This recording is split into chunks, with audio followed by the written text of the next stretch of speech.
உங்கள் favourite TV ஷோக்களை இனி miss பண்ண தேவையில்லை. ZEE5 இல் முற்றிலும் இலவசமாக காணுங்கள். இங்கேயும் எப்பொழுதும்.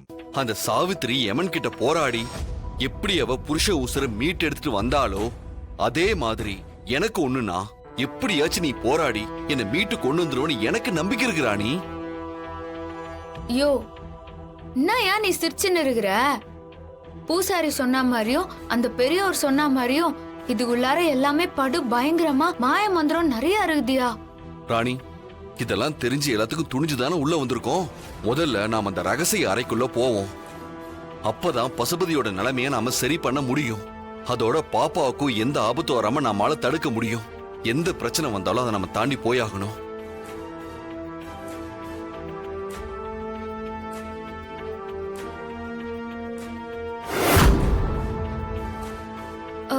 யோ அங்க பாரியா. ஒருவேளை அதுதான் அந்த ரகசிய அறையா இருக்குமோ? ஆமாயா, நான் கூட அப்படிதான் நினைக்கிறேன். வாயா வா.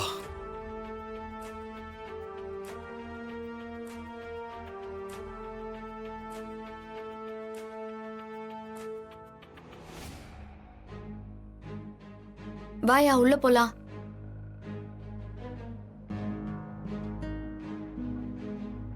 யோ இந்த ரூமே பயங்கர இருட்டா இருக்குதியா. இரு நான் டார்ச் ஆன் பண்றேன்.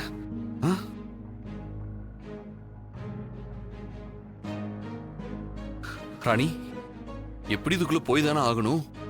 வா போலாம். ஏய் ராணி ஒரு நிமிஷம். ரகசிய அறைக்கு யாராவது ரகசிய அறைன்னு பேர் போடுவாங்களா? யோசிக்காம வந்துட்டோமே. ஐயோ ஆமாயா, வாயா போலாம். வா போயிடலாம். ஐயோ என்ன அங்க பாரியா. ஏய் ஆமா ராணி, சரி வா அங்க போலாம். வா.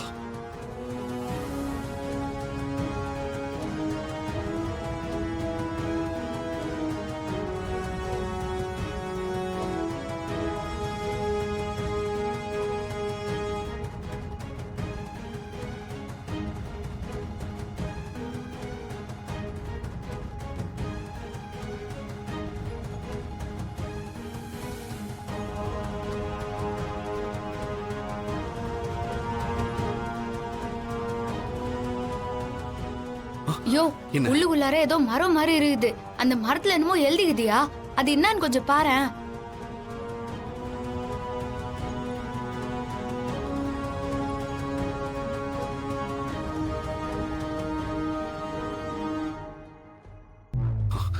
ராணி இங்கிருந்து பார்த்தா அதுல என்ன எழுதிருக்குன்னு தெரியல. இதுக்குள்ள போய் கிட்ட பார்த்தாதான் என்னன்னு தெரியும்.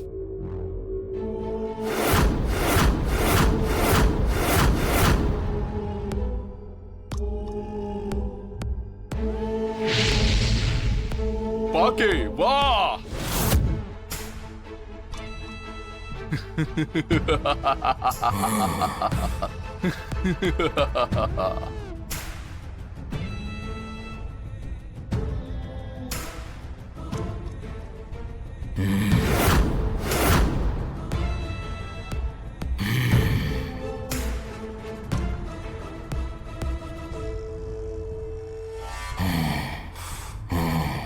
மகாகாளி,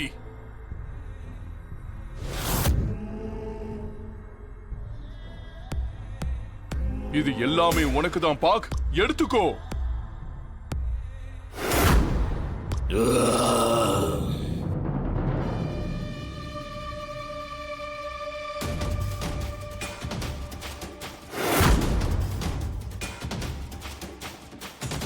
ஓம் கிரீம் ஸ்ரீம் ரீம் மகாகாளி. பாக் இதுல எல்லா ரத்தமும் கலந்து இருக்கு. ஐயோ இந்தா சாப்பிடு.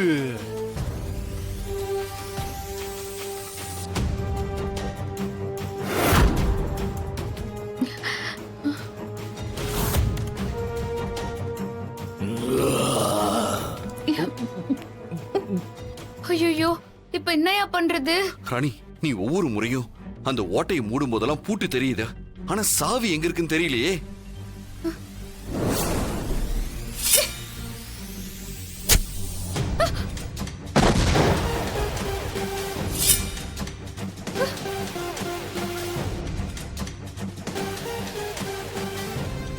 சாவி இது? யோ தாடிகாரா, யோ எழுந்திரியா. யோ, அங்க ஒரு இதயம் இருந்துச்சுல, அதுல நான் தெரியாம கத்திய வீசிட்டேன். அது வெடிச்சு அதுக்குள்ளார இருந்து ஒரு சாவி உழுந்துச்சியா? ஓ அப்படியா? அந்த சாவி எங்க இருக்கு? தோ.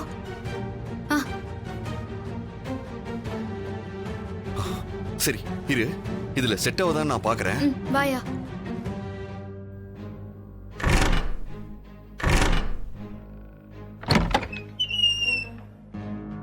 அடுத்த 1 மணி நேரத்துல அந்த ராணி உன்னோட பசிக்கு இரையாக போறா. எனக்கு உடம்பு கொடுக்க போற அந்த குடும்பத்தோட வாரிசை கொண்டு வரேன்.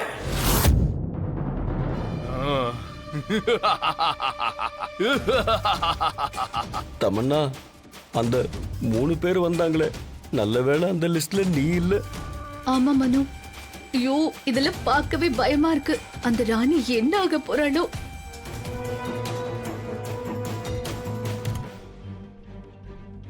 யோ, அதுல என்ன எழுதிக்குதுன்னு எனக்கு சுத்தமா புரியல. உனக்கு ஏதாவது புரிதாயா? உனக்கே புரியல, எனக்கு எப்படி புரியும்?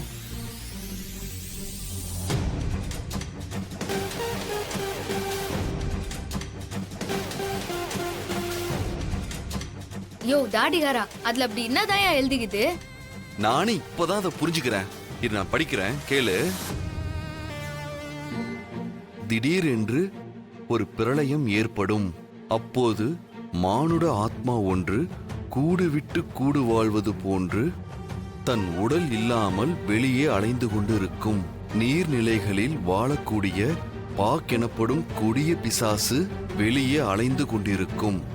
அந்த ஆத்மாவின் உடலில் சங்கமித்து விடும். சங்கமித்த அந்த உடலை தன் உடலாக வசப்படுத்த வேண்டும் என்றால் ஊர் எல்லையில் புதைக்கப்பட்ட 3 இடம் இருக்கும். ஆனால் அது புதைக்கப்பட்ட ஒரு இடத்தில் மானுட ஆத்மா மீண்டும் தன் பூத உடலை அடைவதற்கு போராடி கொண்டிருக்கும். இன்னொரு துஷ்ட ஆத்மா அந்த உடலை தன் வசப்படுத்துவதற்காக என்னென்ன வேலைகள் செய்ய முடியுமோ அது அனைத்தையும் செய்ய ஆரம்பிக்கும். யோ, அப்பனா இரியா. அது இப்பதான் எனக்கு ஒரு விஷயம் புரியுது. இப்ப நீ படிச்சது எல்லாமே நந்தனுக்குது. பசுபதி உடம்புக்குள்ளார இருக்கிறது அந்த பாகுங்கிற பேய் தான். இப்போதைக்கு பசுபதி உசுரோட இல்ல, கூடு விட்டு கூடு பாயிற மாதிரி அந்த ஆத்மா அழிஞ்சுகின்னு இருக்குது. அந்த மானோட ஆத்மா மறுபடியும் உசுறு பொழைக்கணும்னா அந்த 3 நாளைக்குள்ளார அதோட உண்மையான உடம்புக்குள்ளார வெளியே அலைஞ்சுன்னு இருக்கிற பசுபதியோட ஆத்மாவை சேர்க்கணும். ஆமா, அதை எப்படி சேர்க்கறதுன்னு அதுல போட்டுக்குதான்னு பாரு. இரு படிச்சு பாக்குறேன். ஜீ5 ஆப்பை டவுன்லோட் செய்து அனைத்து எபிசோடுகளையும் இலவசமாக பாருங்க.